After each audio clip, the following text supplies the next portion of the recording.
Ventilator machine का सहारा देना डॉक्टरों का मरीज को ठीक करने का अंतिम प्रयास होता है। वेंटिलेटर की मदद से मरीज को ऑक्सीजन पहुंचाने का काम किया जाता है।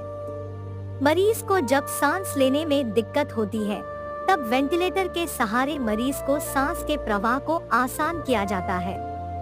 वहीं मरीज के नर्वस सिस्टम तक दवाई पहुंचाने में भी मददगार साबित होता है।